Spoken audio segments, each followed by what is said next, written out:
Rectification of errors. It is A simple concept. ബിസിനസ്സിൽ mistake പറ്റി, ഈ മിസ്റ്റേക്ക് എങ്ങനെ നമുക്ക് റെക്ടിഫൈ ചെയ്യും, അതിന് ഞാൻ സിമ്പിൾ ആയിട്ടുള്ള ഒരു എക്സാമ്പിളിലൂടെ ഇതെങ്ങനെ ചെയ്യാം, അല്ലെങ്കിൽ അതിൻ്റെ കൺസെപ്റ്റ് എങ്ങനെ എന്ത് ചെയ്യാം പറഞ്ഞുതരാം. സോ നമ്മൾ ഒരു ട്രാൻസാക്ഷൻസ് എന്തെങ്കിലും മിസ്റ്റേക്ക് വെച്ച്, ഫോർ എക്സാമ്പിൾ അമൽ എന്ന് പറയുന്ന ഒരാൾക്ക് നമ്മൾ ഒരു 5000 രൂപ കൊടുത്തു എന്ന് വിചാരിക്കാം. എന്താണ് ട്രാൻസാക്ഷൻ റെക്കോർഡ് ചെയ്യുന്നത്? Amal account debit to cash. അമലിന്റെ അക്കൗണ്ടിന് ഡെബിറ്റ് ചെയ്യും, അമൽ അക്കൗണ്ട് ഡെബിറ്റ് ചെയ്യും, അമൽ അക്കൗണ്ട് ഡെബിറ്റ് സൈഡിൽ റെക്കോർഡ് ചെയ്യും, ക്യാഷ് അക്കൗണ്ടിൽ ക്രെഡിറ്റ് സൈഡിൽ റെക്കോർഡ് ചെയ്യും. ക്യാഷ് കുറയുന്നു, അമല് കൂടുന്നു. സോ ഇതാണ് എന്ത് ചെയ്യുന്നത്, ആക്ച്വലി ഇവിടെ നടക്കുന്ന ട്രാൻസാക്ഷൻ. കറക്റ്റ് അല്ലേ? കറക്റ്റ് ആണ്. പക്ഷേ നമ്മൾ ഇവിടെ 5000 എന്ന് റെക്കോർഡ് ചെയ്യുന്നതിന് പകരം, അമലിന് 5000 അല്ലേ കൊടുത്തത്, പകരം 7000 എന്ന് റെക്കോർഡ് ചെയ്ത് പോയി. മിസ്റ്റേക്ക് ആണ്, നമ്മൾ ചെയ്തത് മിസ്റ്റേക്ക് ആണ്. So Amal account debit to cash account 7000. അമലിനെ ഡെബിറ്റ് ചെയ്യേണ്ടത് 5000 അല്ലേ, പക്ഷെ നമ്മൾ എത്ര റെക്കോർഡ് ചെയ്തു? 7000. 2000 എക്സ്ട്രാ റെക്കോർഡ് ചെയ്തു.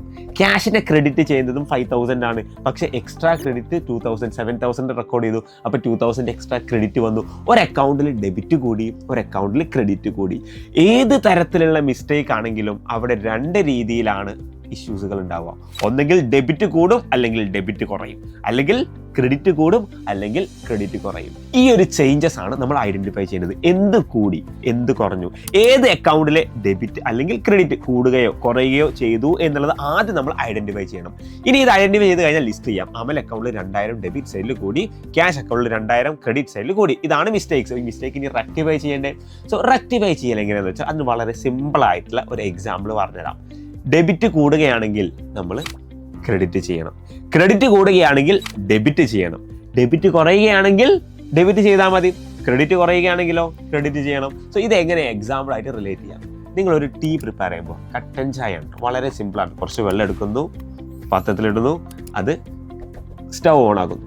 വെള്ളം തിളക്കുന്ന സമയത്ത് നിങ്ങൾ ആ ഷുഗർ ആഡ് ചെയ്യും, അതുപോലെ തന്നെ ടീ പൗഡർ ആഡ് ചെയ്യും. ഇൻ കേസ് നിങ്ങൾ ആഡ് ചെയ്ത ടീ പൗഡർ അല്ലെങ്കിൽ ഷുഗർ കൂടിപ്പോയി, എത്രയാണോ നിങ്ങളുടെ അളവ് അതിനേക്കാൾ കൂടിപ്പോയി, നല്ല രീതിയിൽ കടുപ്പമായി പോയി. സോ നിങ്ങൾ എന്താ ചെയ്യുക? ആ ഒരു ടീ പൗഡർ തിരിച്ചെടുക്കാൻ പറ്റും? ഇല്ല. നിങ്ങൾ അഡീഷണലി കുറച്ച് വെള്ളം കൊടുക്കും. ഇൻ കേസ് ഡെബിറ്റ് കൂടിയാൽ ആ ഡെബിറ്റ് അവിടെ എടുത്ത് ഒഴിവാക്കാൻ പറ്റൂല. അപ്പൊ ഡെബിറ്റ് കൂടി കഴിഞ്ഞാൽ അതിന്റെ ഓപ്പോസിറ്റ് ഉള്ള ക്രെഡിറ്റ് കൂട്ടണം. ഡെബിറ്റ് കൂടി കഴിഞ്ഞാൽ ക്രെഡിറ്റ് കൂട്ടണം. അപ്പൊ ക്രെഡിറ്റ് കൂട്ടിയാലോ അതേപോലെ ഡെബിറ്റും കൂട്ടിയാൽ മതി. സോ ഏതെങ്കിലും ഒന്ന് കൂടിപ്പോയാൽ അതിനെ കുറയ്ക്കണമെങ്കിൽ നമ്മൾ എന്ത് ചെയ്യണം? ഓപ്പോസിറ്റ് സൈഡിലുള്ളത് കൂട്ടണം. അപ്പം നേരത്തെ ചെയ്തത് ഓർമ്മയില്ലേ? അമലിന്റെ അക്കൗണ്ട് ഡെബിറ്റ് കൂടിപ്പോയി, അപ്പൊ ഡെബിറ്റ് കുറയ്ക്കാൻ അമലിന് എന്ത് ചെയ്യണം? ക്രെഡിറ്റ് ചെയ്യണം. അമലിന്റെ അക്കൗണ്ടിൽ ക്രെഡിറ്റ് സൈഡിൽ എഴുതണം.